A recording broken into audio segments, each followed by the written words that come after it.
What is up, YouTube? Spawn here. Sorry if my voice is a little bit off. Jesus, see, I'm cracking right now.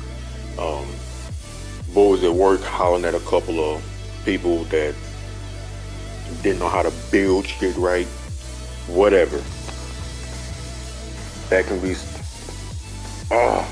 Follow the fucking blueprint, people. Anyway, sorry. So if you hear my voice crack here and here and there, just know that your boy been yelling at her. Whatever. Alright, so the title of the video, I just want to go over like things that I'm really not liking about the game right now. Okay. Now, Tekken 8 is an amazing game. Probably the best game of the year right now. Of the big three, or sorry, big two. Fuck Mortal Kombat 1. Not fucking, but technically the big three right now is Tekken 8, Street Fighter 6, and Mortal Kombat 1. Technically speaking. Even though Mortal Kombat 1 shouldn't be in there, but those are the main three developers that do shit around and that really like make a lot of sales, and those are going to be the ones mainly competing. But in this year, Tekken 8 really threw it out the park with Tekken 8, obviously. Street Fighter 6 really did their thing too, right? But in terms of MK1, or in terms of the Mortal Kombat people, Mortal Kombat really aligns a little bit more with Tekken 8. Okay, so that's why most Mortal Kombat players went towards Tekken 8 and less to Street Fighter 6. Sorry. If you guys hear a lot more in the background, that's fine. Hopefully, it'll get muted out soon, and I'll try to fix that. But here are the main problems that I mainly have with Tekken 8. Now, a lot of people tend to like be scared to like talk about Tekken 8 because Tekken 8 is really doing so good right now, and in the state of like, hey man, Tekken 8 is so good. Why the hell are you like creating negative impact, or you're making negative assumptions, or you have a negative aspect on the game? This is just based off what my experience is. This doesn't concern yours at all. But if you do agree, then by all means, that makes two of us now, or three, or four, however many it will be. So the first thing I want to go on is this is only going to be talking about online. Story mode is fucking amazing. Right, all the offline features are fucking amazing. Right, Tekken Ball is amazing. The customization could be a little bit better, but I have had my fair shares of good customizations. We can actually go there now. Right, I think my best customization would easily be Leo with the Trunks fit, because he had obviously a nice suit that fits the trunk fit. You know, obviously customization can be really good. Right. I do feel like there could be a little bit more items, but I see that they bought up the Tekken shop, so it's definitely getting there, right? But I do feel like they can add a little bit more items, add a little bit of something here and there to boost everybody's creativity. But for right now, the creativity has been out of the roof right now. And I know a lot of people who actually like the customization, so great. My main problem is the online thing, right? So for one, sorry, I have my notes here. Unplugging is one of my pet peeves right now. People that unplug, specifically in rank. Okay, rank is supposed to be a competitive scene where you come in and you show your work. Right? You go to training mode, you do the problem solve, right? You solve the problem, and then you go to rank and you show your work, kind of like in school, right? Again, sorry for the lawnmower outside. One of the guys are cutting grass. Unplugging in a ranked environment is really not good at all, right? Obviously, ranked is supposed to be as I say, it's supposed to be very competitive, right? Ranked is already a first two. For me personally, the first two is not enough, but the fact that they have 3 rounds in this game, right? 3 rounds, and you have 2 games, that's 6 games, right? In any other game, there will be 4. So you do get an opportunity to adapt a little bit faster, but that's just me, right? Oh my God. Excuse me. But unplugging in a ranked environment is not great. I think they should find out a situation to do about that. I do have a couple of ideas that could happen, right? Now, I don't want to penalize the people for doing first or doing one and dones, right? Mainly because, like, let's say for instance you get to a certain rank, maybe you get to like Shinryu or something like that. Even though that is a very known rank, right? But a lot of people find gratitude in how far they got, and when they finally beat a player that actually knows a decent amount of shit, or maybe they're a high-ranking character, and they be like, "Oh shit, I finally beat this guy," and they be like, "Nah, I don't want to lose my ranking, or I don't want to lose any more points. I'm done. I'm leaving." Right? And they want to keep that rank because they're proud of their goal. I understand that, but the only way to fix this is I feel like there should be a first to two completion bonus, right? So it doesn't necessarily force, but it enhances the first to two competitive setting in rank, right? So what it does is that it makes you want to play more, because obviously if you play more, you rank up more, and if you do finish that first to two, which you will have multiple first to twos, we already know that already, you would get a first to two completion bonus, which gives you a little bit more points, or maybe gives you like a multiply bonus for the next time you win that next first two. Great, cool, right? I feel like it should be there for like if you win or lose. If you lose, it should be a very, very, very small bonus, right? Because obviously we don't want to reward losers in this game, obviously, because we already done that enough with the comeback mechanics in this game. Like Rage Art, Heat, we're gonna get into that next, and other key components like the chip damage, like the gain health like back thing, that's considered a comeback mechanic, right? So I do feel like there should be some type of reward that the player that sticks through it and goes throughout the ranking actually puts in the time and grind, blood, sweat, and tears to win those first two matches should get some type of bonus to reward, instead of like being the one and dones, right? Losing to higher ranked players, right? I'm losing more points for someone that's at a higher rank than me. The logic behind that just doesn't carry, right?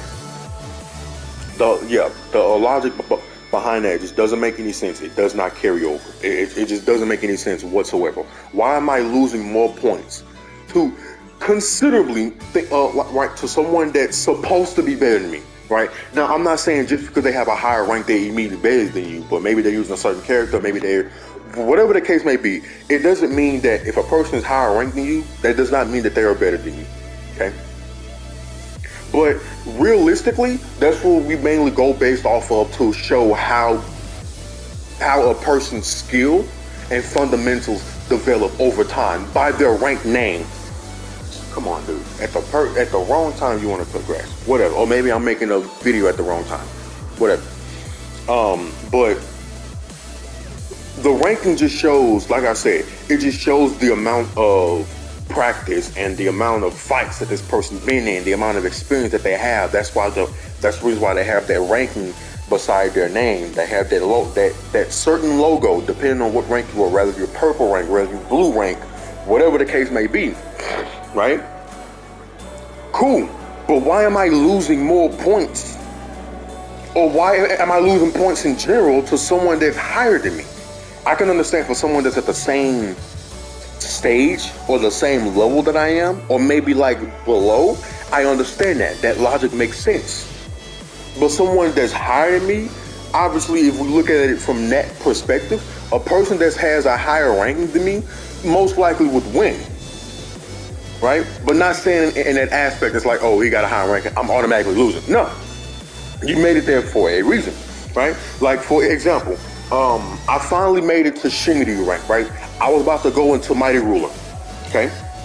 I fought a guy that was, I believe he was like a stage or two above Mighty Ruler, okay? I was just about to enter Mighty Ruler, okay? I was like, literally, like, no bullshit, I was like 3-4 points away from Mighty Ruler. Like, the line was right there, dude. Okay? He beat me in the first set, and I immediately got demoted back to Garyu. It blew my fucking mind. It actually blew my fucking mind. So all that work that I got just to face a person that's higher ranked than me, that has a more fundamental technically, because obviously he got there for a reason. Just him putting in more grind. So now a person that's like now going into those higher ranking stages, I get demoted faster for entering that pool. Insane to me.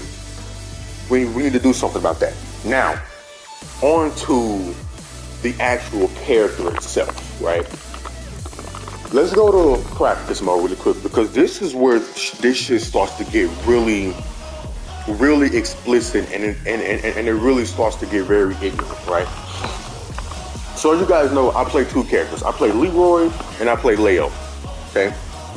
Right now I'm focusing on Leroy because right now I didn't hit a plateau with Leo bars, and I just want to pick up a character to see where my fundamentals lacking that I can pick up with a different character, and then go back to Leo and then apply those fundamentals, okay? So I'm gonna pick Leo. Now, before I go into this, right, I want to go over the characters that I'm talking about. Certain characters like Ling Xiaoyu, Fang Wei, Devil Jin, Dragunov, Ashasina, and King. These characters are way too fucking strong, and Jack 8, of course. And there's other honorable mentions here that we can obviously list there, like not necessarily Brian. I don't really have a problem too much with Brian that much, even though he does create. Jun, like fuck's sake, Jun is fucking stupid, right? Who's another character that I just get demolished? Raven, I get steamrolled by ravens. You know, fucking lilies. It just doesn't make it. But anyway, I'm gonna choose Fang Wei just to prove an example. The reason why I chose Fang Wei is because if you guys looked at certain people's videos, like, you know, your favorite Tekken players' videos, like Main Man Sui, maybe you look at King J, or you look at I Am Your Father, you would see that they all pull up like a chart that Fang Wei is the #1 played character right now. Sorry. I said that wrong. Fang Wei is the #1 highest ranking character right now, meaning that if you pick Fang Wei, your success in the rankings would be skyrocketed significantly than the rest of the cast. Okay, so that's why I chose Fang Wei here, because his win rate. There we go. That's the word I was looking for to make this a little bit more transparent for you. His win rate ratio is significantly higher than everybody else. If you see the rates, dude, the numbers are not funny. Fang Wei's win rate is about 50% plus higher than everybody else, and that says a lot, right? And that's the reason why I chose Fang Wei, because I'm going to show you guys, and obviously Fang Wei is one of the top tiers in this game, right? So these top tiers really punish the rest of the cast heavily right now, okay? But, like, so before I get to show things, right, it's just versus the rest of the cast. And like sometimes when I'm in the rankings, right, I feel like not necessarily a newcomer, but I'm technically a newcomer too, but I've put a lot of work into Tekken. Right, I put a lot of work into Tekken. I'm obviously, I already have over like, maybe 800 hours, almost 1,000 hours in Tekken now, and the game's only been out for a couple of weeks. Dude, I'm in this shit day and night. When I get off work, that's the only thing that's on my mind, because obviously whenever I'm at work, things tend to run through like, oh dude, you can do this, you can do that, you can do this. And immediately when I get back home, I have to test it out. I have to, like my intuition just won't let me get away with it, right? But it feels like newcomers or people that maybe just picked up the game that has a fairly good, they have a fairly good mindset on what Tekken is about, or fighting games in general. But they pick characters like Fang Wei, Ling Xiaoyu, Devil Jin, Dragunov, King, Ashasina, and I just feel like I just get my ass beat the shit out of for no reason. But I feel like I'm fundamentally better than this character, or than this player at least, right? We all hit that, we all had that moment, we all hit that part of like, dude, why am I losing to this shit? And I gotta say, it's not you. So what I'm gonna do is I'm going to set Fang Wei. Okay? I'm gonna set Fang Wei, right? Sorry, that's not the move that I wanted him to do. It really is fucking annoying. Here we are. Perfect. Alright, Fang Wei. I didn't actually do all this shit to me. Alright. So whenever let's say for instance, if you know this move is coming, okay? This move is minus 12 on block. But you cannot punish Fang Wei because he enters a stance. From this stance, he has multiple things. He has a command grab from it. He has plus frames from it. He has a 50-50. And he has like really great checks that counter his launches, okay?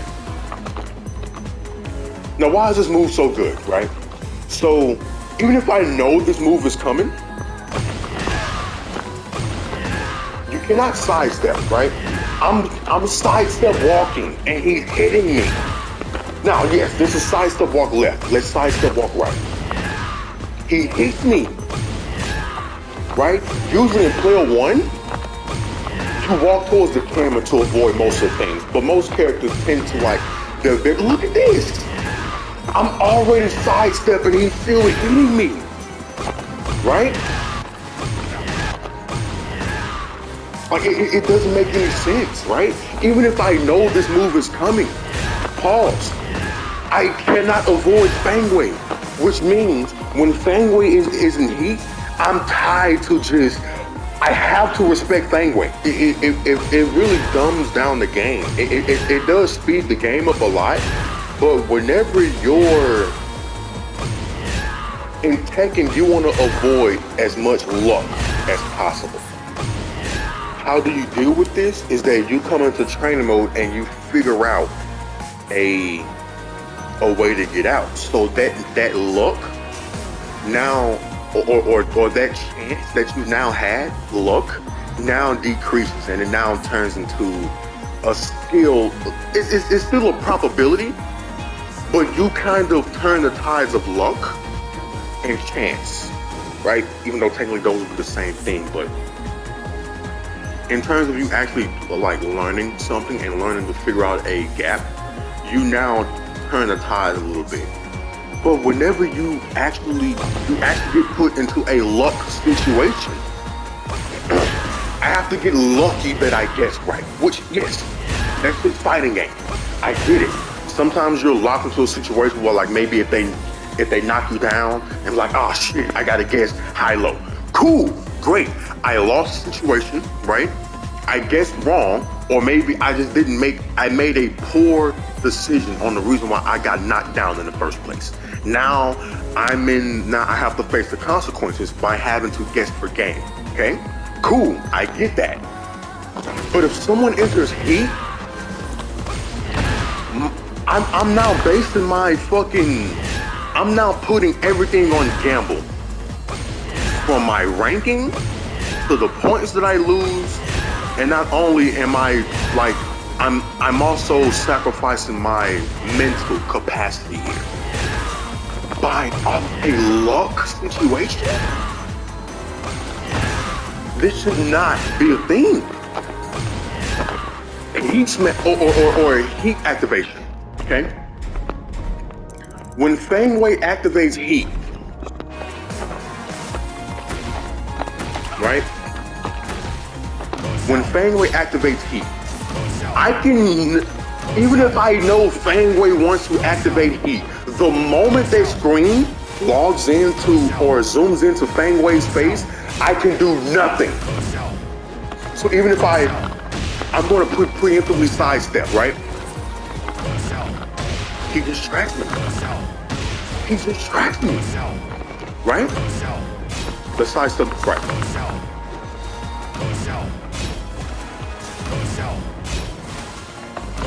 I'm sidestepping. He just like, once that, it basically creates a pause, and whatever weight, so like Leroy, he's pausing, I'm stuck right there.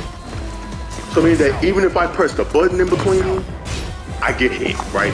So my jab is still stuck there, so it freezes. It's kind of basically if you ever play Guilty Gear, this is basically fucking Axel Low. Whenever you stick the button out and Axel does his stop time, you're stuck in those frames where he stopped you at. So the moment that any character activates heat and it zoom in on their face, it has a stop time effect. So if even if you were the first one, even if your button was about to clash into that fucking face, the fact that they activated heat in that moment, as long as they get that zoom in screen effect, you will always get hit by heat smashes. The problem with the heat smashes is that if you're playing neutral and they just activate heat smash, there's no way you can get away from this. Right? You can't parry. As you can see, I'm parrying here. I get hit. I can't heat smash back, because that's what happens, right? You hear that little effect, right? Let me try to give it perfect time. See, even Leroy says it, but he doesn't get it, right? I can't, it just breaks armor. There's just no way you can get away from heat smashes or heat activations, right? So, Fangway can put me in such an unfair situation to where I have to guess. But the guessing is not by obviously it's forced by Fangway, right? But the fact that Fangway forced me into a luck situation, it just doesn't make any sense. Oh my God, there's one more that I want to go over. Another one. Where is he? What a fuck is he? Victor. Victor is another one. Now Victor, I'm starting to understand Victor a little bit more because obviously he's more sidesteppable. Most of his things are high, so you can just like sidestep. It's a preemptive sidestep, but at least there's a way to get out of the bullshit shenanigans, okay? I have Victor here. When Victor is in heat, he probably maybe I'm a dumbass, but so whenever Victor's in heat, where is he? He goes Explosive, and he just fucking fucks me over. Not that. That move fucked me over too.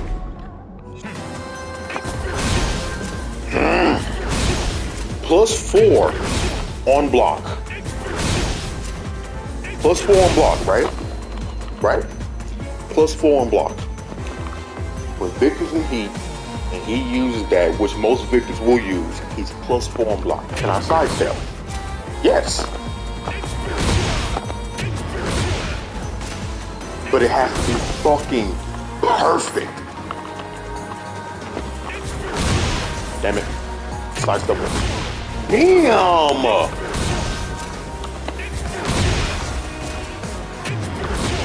Let's sidestep throw. Alright, let's see. Okay. I fucked up. Fucked up again. Victor, please, let me get up for you, bro. Okay. So it already has to be a perfectly timed preemptive step thing. Because if you do it while he's in the air, which is what makes you want to do it. Whenever you see him jump to the air, you're like, okay, sidestep. You just can't. You have to preemptively sidestep, right? Like that. And that was a bam. That was like way before the movie even came out. Man. See, I gotta do it way before. But if he jumps, right? If I see him jump, I cannot sidestep. Even if I'm a second off, I get hit. Crazy how Victor can put you into that situation like that. Even though he doesn't get any follow-ups from it, that's fine. But he can just repeat that move because he's evading you. You cannot hit him. His hurt box is completely gone whenever he does that move. right? So he's +4. You can't hit Victor. You have to preemptively sidestep. And when I mean preemptively sidestep, meaning that you already have to be walking. But even sometimes he can still crack your ass, right? So sorry, not sidewalk. You have to preemptively sidestep to kind of get that big boost in movement to the left or right. But if you're even a fucking millisecond off, he just cracks you, and it does immense damage. It does heavy damage, right? So like I said, heat smashes and heat activation, they need to be toned down because it does speed up the game, but we need some way to slow it down because he really amplifies that by a fuck ton, and we just need a way to slow it down. Anyway, this is just my opinion on what Tekken 8 is about right now, what my problems are with the game is. If you agree or if you have different opinions, please let me hear them. Leave a comment down. I will be reading all of my comments, right? Make sure you leave a like, comment, and subscribe, and your boy Spawn is out. Peace.